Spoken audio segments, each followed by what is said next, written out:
Այսօր Թբիլիսիում բացվել է ֆինանսական գագաթնաժողովը, որն անցկացվում է Թբիլիսիի Մետաքսի ճանապարհի համաժողովի շրջանակներում եւ համատեղ կազմակերպվում է Ազգային բանկի, տնտեսության նախարարության ու Սինգապուրի գլոբալ ֆինանսական եւ տեխնոլոգիական ցանցի կողմից։ Գագաթնաժողովի գլխավոր թեմաներն են ապագայի ֆինանսական տեխնոլոգիաները, տարածաշրջանային նորարարական ենթակառուցվածքների զարգացումն ու միջին միջանցքը, որպես գլոբալ առևտրի եւ թվային ֆինանսների խոշոր կենտրոն։ Գագաթնաժողովին մասնակցում են աշխարհի տարբեր երկրների կենտրոնական բանկերի ղեկավարներ ու ֆինանսական ոլորտի ղեկավարներ, խոշոր ընկերությունների ներկայացուցիչներ եւ փորձագետներ։ Գագաթնաժողովի մասնակիցները քննարկում են ֆինանսական վերջին նորարարությունները, տարածաշրջանային զարգացման հեռանկարներն ու միջազգային ֆինանսական համագործակցությունը։ Գագաթնաժողովի բացմանը ելույթ են ունեցել Ազգային բանկի նախագահը, Վրաստանի վարչապետը, խորհրդարանի նախագահ եւ տնտեսության ու կայուն զարգացման նախարարը։ Վրաստանի վարչապետը պաշտոնական ընթրիքի ժամանակ հյուրընկալել է Թբիլիսիի Մետաքսի ճանապարհի համաժողովի մասնակիցներին։ Կառավարության ղեկավարը շնորհակալություն է հայտնել աշխարհի ավելի քան 60 երկրներից ժամանակ պատվիրակությունների ղեկավարներին համաժողովին մասնակցելու համար։ Թբիլիսիի Մետաքսի ճանապարհի համաժողովը շատ կարևոր միջոցառում է Վրաստանի համար եւ մենք շնորհակալություն ենք հայտնում ձեր մասնակցության համար։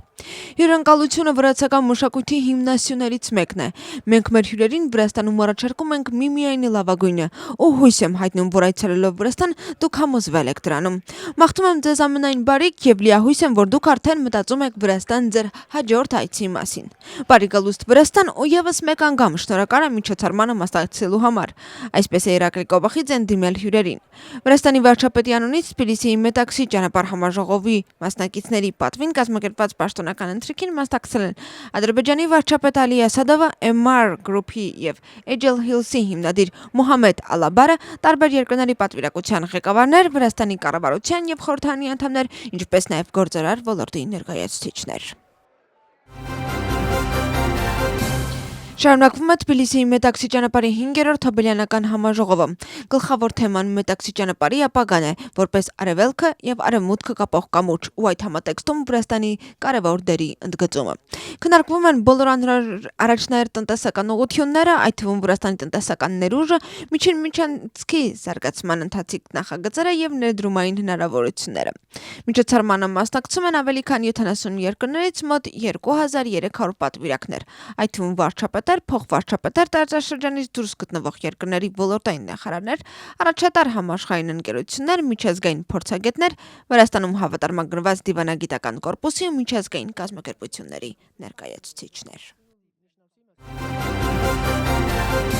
Նախկին վարչապետ Իրակլի Ղարիբաշվիլիի պետական անվտանգության ծառայության կողմից հարցաքննությունից հետո առաջին մեկնաբանությունն է արել նրա փաստաբան Լիլի Գելաշվիլին։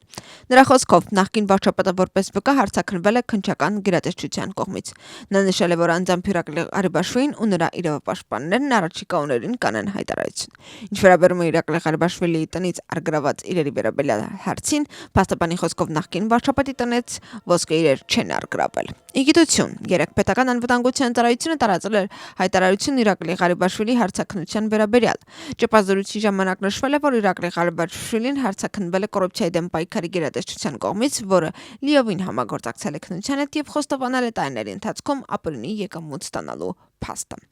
Հոկտեմբեր 17-ին խուզարկվել են Իրակլի Ղարիբաշվիլի, Գրիգոր Լիլուաշվիլի, Օթար Փարցխալաձեի ու նրանց հետ կապ ունեցող անձանց տները։ Արգրավել է մոտ $7 միլիոն, էլեկտրոնային սարքեր եւ փաստաթղթեր։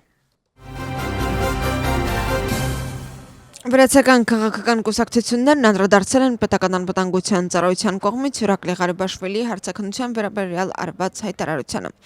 Ընդդիմությունը շեշտը դնում է այն կետի վրա, որ դեռ մինչ հետաքննություն իրենք գիտեին, որ Իրակլի Ղարիբաշվիլին եւ վրացական երազանքը կոռումպացված են։ Նրանց խոսքով այս տեղեկատվությունը հաստատվել է նաեւ պետական անվտանգության ծառայության ու դատախազության կողմից եւ այդ ամենը հաստատում է, որ վրացական երազանքը ներգրավված է եղել համակարգային քաղաքական կոռուպցիայի մեջ։ Ըստ նրանց այժմյան կառավարությունը չի պայքարում ընդդեմ կոռուպցիայի, այլ պայքարում է ազատության բաշխման համար։ Իսկ իշխողությունից նշում են, որ հետաքննության գործընթացը թափանցիկ է ու Իրակլի Ղարիբաշվիլիի համագործակցությունը հետաքննության հետ կարող է հիմք հանդիսանալ հետաքննության հաջորդ քայլերի համար։